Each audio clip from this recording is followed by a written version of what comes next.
اعوذ باللہ من الشیطان الرجیم بسم اللہ الرحمن الرحیم۔ تمام دیکھنے اور سننے والوں کو السلام علیکم۔ آپ دیکھ رہے ہیں ہمارے اور آپ کے اپنے یوٹیوب چینل خان وائس کو۔ دوستو تصور کیجئے کہ حضرت ابراہیم علیہ السلام کی قربانیوں کا کیسی آزمائش کی کھڑی رہی ہوگی۔ حضرت ابراہیم علیہ السلام کے لیے جب نمرود نے دھکتی ہوئی آگ تیار کرائی تھی، ایک طرف نارے نمرود اور اس کے وہ چیلے چپاٹے ہیں جو حضرت ابراہیم علیہ السلام کے آگ میں چلنے کا تماشا دیکھنے کے لیے بیتاب تھے، اور دوسری طرف حضرت ابراہیم علیہ السلام کا عشق حقیقی تھا جو بار بار آگ میں کودنے کے لیے کچوکے لگا رہا تھا۔ بالآخر نبی موصوف بے دڑک آگ میں کود پڑے اور خدائی فرمان جاری ہوا، اے آگ تو ٹھنڈی اور سلامتی والی بن جا حضرت ابراہیم علیہ السلام پر، کہ آگ ان کا کچھ نہ بگاڑ سکی۔ اور نیا نے دیکھا کہ آتش نمرود میں عشق حقیقی کس طرح پنتا اور پروان چڑھتا ہے۔ سچ ہے کہ آج بھی ہو جو ابراہیم سا ایمان پیدا، آگ کر سکتی ہے انداز گلستاں پیدا۔ پھر تصور لائیے کہ حضرت ابراہیم علیہ السلام کی فدائیت کا حکم ہوتا ہے کہ اپنی بیوی اور بچے کو اس سنسان وادی میں چھوڑ کر آئیے جہاں نہ آدم نہ آدم زاد، ایسا ویرانہ جہاں صرف چلچلاتی دھوپ، نہ کھانا ہے نہ پانی، نہ کوئی قریب اور عزیز، نہ کوئی خبر گیری کرنے والا اور نہ کوئی راہگیر، جہاں نہ اپنوں کا معلوم اور نہ بیگانوں کی خیر و خبر۔ حضرت ابراہیم علیہ السلام خدا کا حکم پاتے ہی بیوی اور بچے کو اس جھلسی ہوئی پہاڑیوں اور کھانے پینے سے خالی وادی میں چھوڑ کر آ گئے۔ یہ بالکل نہ سوچا کہ اس دبتی ہوئی وادی میں ممتا کی ماری ایک ماں اور شیرخوار بچے کا کیا ہوگا۔ بس خدا کا حکم ملتے ہی تعمیل کے لیے فوراً تیار ہو گئے اور حکم کو تجسیمی شکل دینے میں ذرا برابر بھی تاخیر نہ کی۔ حضرت حاجرہ علیہ السلام اور ان کے ننھے منھے بچے پر اس وحشتناک وادی میں کیا گزری ہوگی، یہ بھی تاریخ کا ایک باب ہے جو حضرت ابراہیم علیہ السلام ہی کی فدائیت کا مظہر ہے۔ اس تپتی ہوئی وادی میں وہ شیرخوار بچہ جب دیوار کعبہ سے ایڑیاں رگڑتا تو ماں تڑپ تڑپ کر کبھی صفا کی طرف دیکھتی کہ شاید کوئی قافلہ نظر آ جائے اور پانی مل جائے، اور کبھی دوڑتی ہوئی مروہ پر چڑھتی کہ شاید ادھر کوئی قافلہ گزرتا ہوا دکھائی دے۔ پھر باغی باغی بچے کو دیکھنے آتی کہ کس حال میں ہے، اس معصوم کو دیکھ کر پھر پانی کی تلاش میں صفا و مروہ کو چکر لگاتی، اور جب امید کی کوئی کرن نظر نہ آتی تو بے قرار ہو جاتی، کلیجے منہ کو آنے لگتے۔ اتنے میں اللہ رب العزت نے حضرت ابراہیم علیہ السلام کے لاڈلے کی ایڑیوں کی رگڑ سے پانی کا چشمہ جاری فرمایا جو زمزم کے نام سے مشہور ہے، اور اس وقت سے اب تک اسی طرح جاری ہے۔ دوستو اللہ تبارک و تعالیٰ اپنے بندوں کی دعائیں بھی قبول کرتا ہے اور انہیں آزمائش میں بھی ڈالتا ہے، ان کی قوت ایمانی کا امتحان بھی لیتا ہے اور انہیں عرفہ و اعلیٰ مقامات پر فائز بھی کرتا ہے۔ انبیاء کرام کو اللہ تعالیٰ نے جس طرح کائنات میں سب سے بلند مراتب پر فائز فرمایا اور اپنے قرب وصال کی نعمتوں سے نوازا، اسی طرح انہیں بڑی کٹھن منزلوں سے بھی گزرنا پڑا۔ انہیں بڑی سے بڑی قربانی کا حکم ہوا، لیکن ان کے مقام بندگی کا یہ اعزاز تھا کہ انہوں نے کبھی بھی اللہ تعالیٰ کے حکم کو ادھورا نہیں چھوڑا۔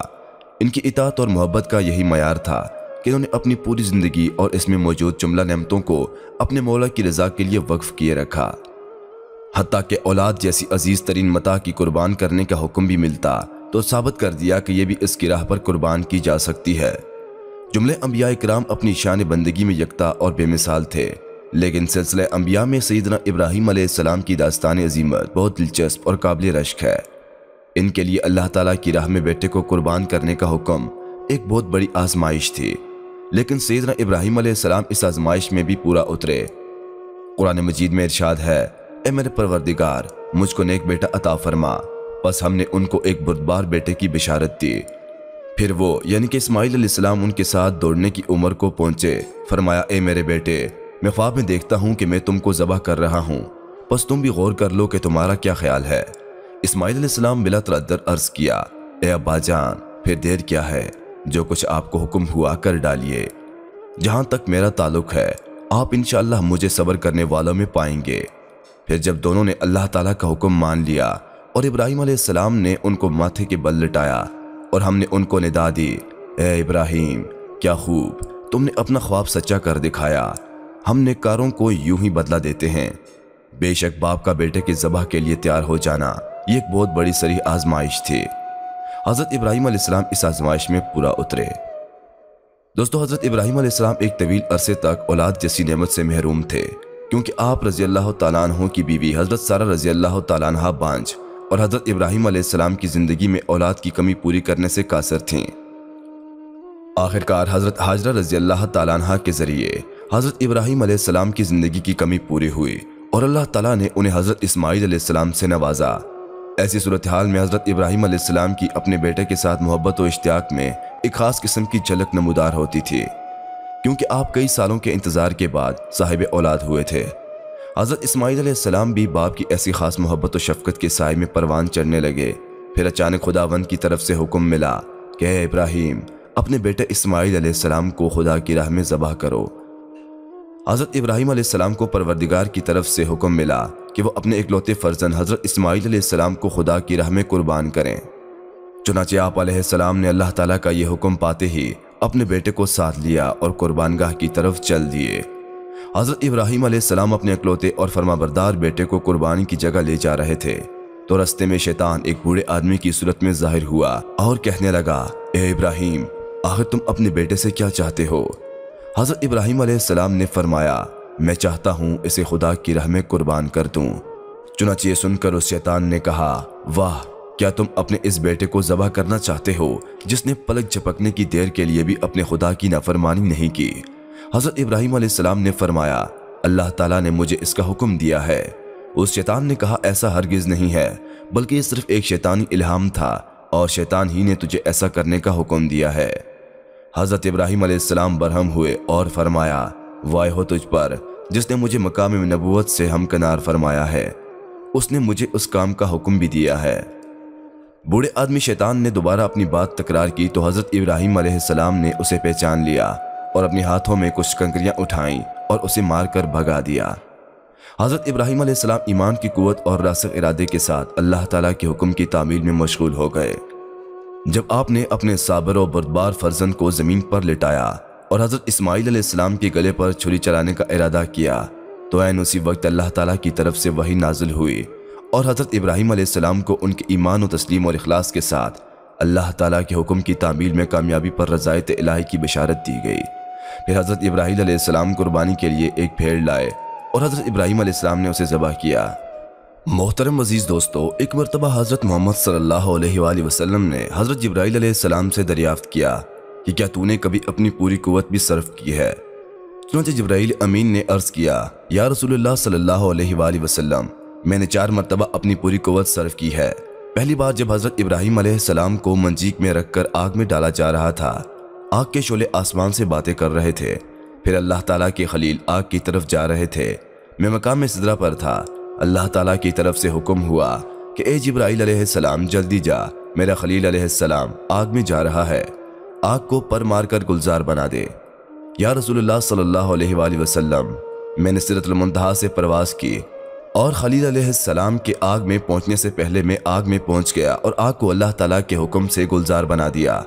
دوسری بار میں سدرۃ المنتہا پر تھا، چھری حضرت اسماعیل علیہ السلام کے گلے کی طرف آ رہی تھی۔ اس نے صرف 2 فٹ کا فاصلہ طے کرنا تھا۔ اس کے 2 فٹ کے فاصلے کو طے کرنے سے پہلے میں جنت سے مینڈا لا کر پہنچ گیا۔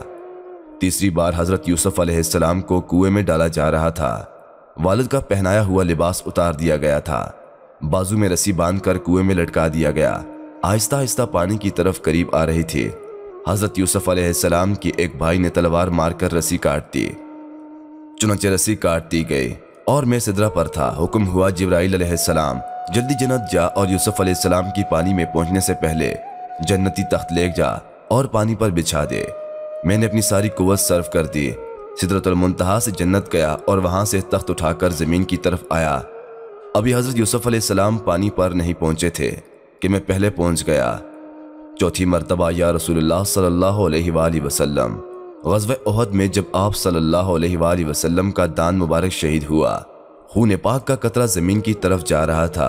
اللہ رب العزت کی طرف سے حکم ہوا، اے جبرائیل، اگر میرے محبوب پاک صلی اللہ علیہ وآلہ وسلم کے خون کا قطرہ زمین پر گر گیا تو زمین جل کر راکھ ہو جائے گی، جا اور خون کا قطرہ میرے پاس اٹھا کر لے آ۔